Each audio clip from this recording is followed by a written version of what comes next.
Hi hello I hope सब ठीक हैं। तो आज फाइनली मैं आप सबके सामने एक कहानी लेके आई हूँ। मेरा बहुत टाइम से मन था ये कहानी सबको सुनाने का। तो ज़्यादा समय लिए बिना हम ये कहानी शुरू करेंगे।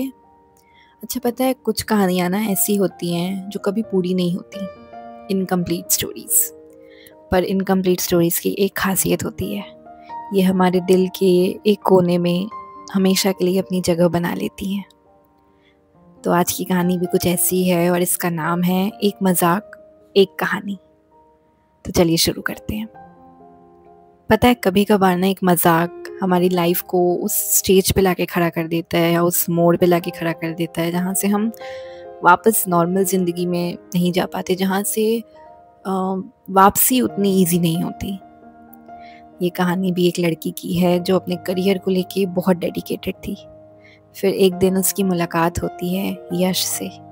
यश एक दोस्त, एक साथी। तो चलिए शुरू करते हैं। ये कहानी है बनारस की रहने वाली कविता की। कविता ना पढ़ाई में बहुत अच्छी थी, हमेशा क्लास में टॉप करती थी और इतनी मेहनत की कि उसने गवर्नमेंट कॉलेज में एडमिशन लिया। तो आज है कविता के कॉलेज का पहला दिन। Now I want you all to imagine. मैं जो भी कहूँगी, मैं चाहती हूँ मैं जो भी आगे बताऊँगी वो सब आपको इमेजिन करना है, क्योंकि मज़ा तभी आएगा, ठीक है। तो आज है कविता के कॉलेज का पहला दिन। कविता सुबह से ही बहुत घबराई हुई थी, बहुत नर्वस थी, और वो अपनी माँ से कहती है कि मुझे बहुत घबराहट हो रही है, मेरा पहला दिन है, कैसे जाएगा, क्या होगा। तभी उसकी माँ उसे समझाती है कि बेटा, गवर्नमेंट कॉलेज में एडमिशन लेना ना इतना आसान नहीं होता, तुमने इतनी मेहनत की है तो इस पल को यादगार बनाओ, एंजॉय दिस मोमेंट। आखिर किसे पता था कि सच में ये पल कविता के लिए हमेशा के लिए यादगार हो जाएगा। तो क्लास में एंट्री करते ही कविता एक लड़के से टकरा जाती है और गिर जाती है। यश। ये थी कविता और यश की पहली मुलाकात। यश तो कविता को देखते ही रहा, लेकिन कविता अपने कपड़े सही करते हुए यश से कहती है कि देखकर नहीं चल सकते क्या, पहला दिन खराब कर दिया मेरा। यश ने कुछ नहीं कहा, बस अपना हाथ आगे बढ़ाया कविता की मदद के लिए। कविता ने उसे इग्नोर करते हुए यश से कहा नो थैंक्स, कि इतने में ही प्रोफेसर आ गए और सब जाकर अपनी सीट पर बैठ गए। लेक्चर खत्म होते ही यश वापस कविता की सीट पर आया और उसे कहता है listen, I am really sorry, मैंने आपको आते हुए देखा ही नहीं। और इतना कहते ही वो कविता को एक नोट थमाता है जिस पर बड़े अक्षरों में सॉरी लिखा होता है। और कुछ नहीं तो कविता को ना यश का ये नोट वाला जेस्चर बड़ा अच्छा लगा। लगता भी क्यों ना, किसे नहीं पसंद है खत, लेटर्स, लड़कियों को तो पसंद ही होते हैं। तो कविता को ये सॉरी वाला जेस्चर जो लिखा हुआ था वो यश का बड़ा पसंद आया। अब से जब भी रोज़ कविता क्लास में आती तो यश ना दरवाजे पर खड़ा रहता और क्या कहता, तशरीफ़ रखिए मैडम। दोनों धीरे धीरे बहुत अच्छे दोस्त बन गए।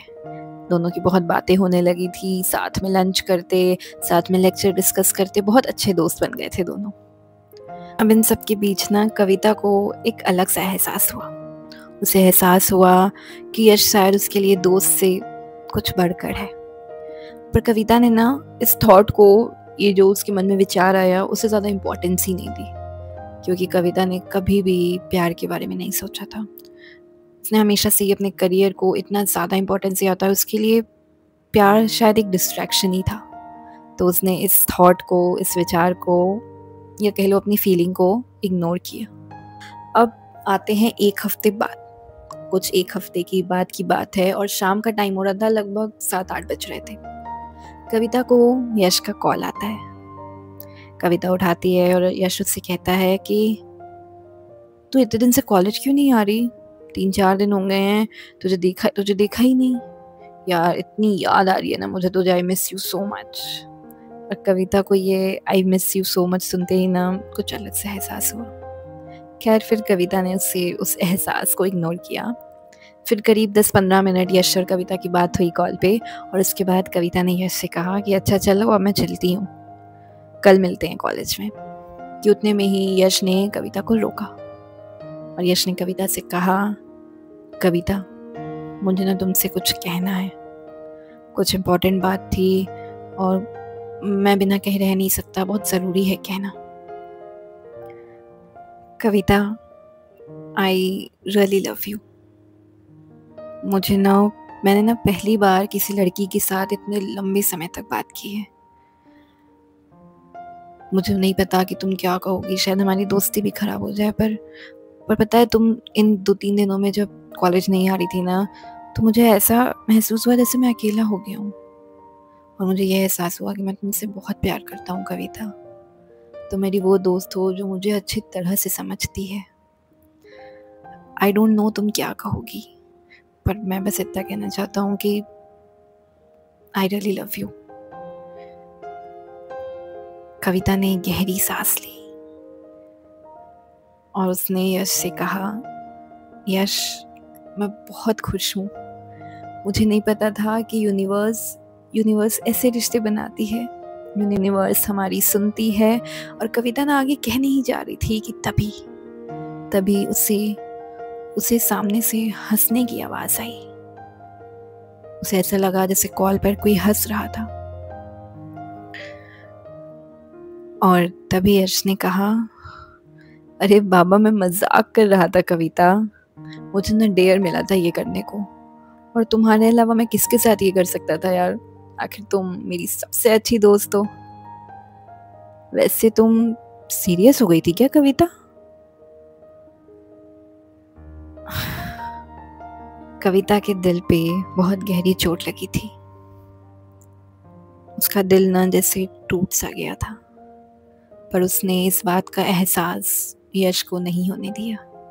उसने यश को इस बात का एहसास नहीं होने दिया कि वो रो रही थी। अपने आंसुओं को दबाया और यश से कहा, मुझे पता था कि तुम जोक कर रहे हो, मैंने तो बस तुम्हारा साथ दिया। लेकिन हम सब जानते हैं कि ये पहली बार था जब कविता ने प्यार के लिए इतना सीरियसली सोचा होगा।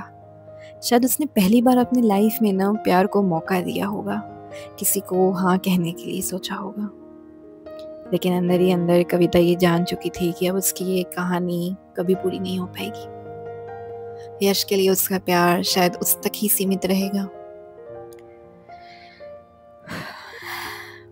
खैर, समय बीतता गया, दोनों ने अपनी पढ़ाई पूरी की और कविता अपने करियर में काफ़ी आगे जा चुकी थी। पर आज भी कहीं ना कहीं कविता के दिल के कोने में ना उसका वो दिल यश के लिए धड़कता था। उसका वो प्यार यश के लिए कम नहीं हुआ था। कुछ सालों बाद की बात है। एक शाम कविता को यश का मैसेज मिला। यश अपनी आगे की पढ़ाई करने फॉरेन जा रहा था और वो जाने से पहले एक आखिरी बार कविता से मिलना चाहता था। दोनों ने अगले ही दिन दोनों एयरपोर्ट पर मिले और सब कुछ वैसा ही था। बस फ़र्क इतना था कि अब कविता ने अपनी दिल की बात को दिल में रखना सीख लिया था। उसने सीख लिया था अपने आंसुओं को दबाना, अपनी फीलिंग्स को दबाना। वो दोनों बातें कर रहे थे, दोनों कॉलेज के किस्से दोहराने लगे कि तभी कविता ने मुस्कुरा कर कहा, जिंदगी कितनी जल्दी बदल जाती है ना, कुछ पता ही नहीं पड़ता। कि तभी यश ने कविता से कहा, हाँ, पर कभी कभार सोचता हूँ कि अगर उस दिन मैंने वो एक मजाक नहीं किया होता ना, तो शायद हमारी ज़िंदगी कुछ और होती। कविता ने मुस्कुराते हुए कहा कि हाँ शायद, पर अब पास्ट को बदला तो नहीं जा सकता ना। और इतने में ही फ्लाइट की अनाउंसमेंट होने लगी और यश कविता से मिलके फ्लाइट की ओर जा रहा था, अंदर एयरपोर्ट की ओर जा रहा था। और तभी कविता की आंखों में आंसू आ गए। उसे यह एहसास हुआ कि शायद कुछ कहानियां ना कभी पूरी नहीं होती, जैसे उसकी और यश की। उसने यश को अपने से दूर जाते हुए देखा और समझ गई कि शायद उनकी कहानी यहीं तक थी, यश का साथ यहीं तक था। पर कविता एक बात जानती थी कि भले यश उससे दूर जा रहा था, लेकिन यश की यादें, कॉलेज की यादें, यश के साथ बिताए हुए वो पल, वो सब उसके दिल में कैद हैं, जिन्हें वो कभी भुला नहीं पाएगी। तो बस इतनी सी थी ये कहानी। Thank you.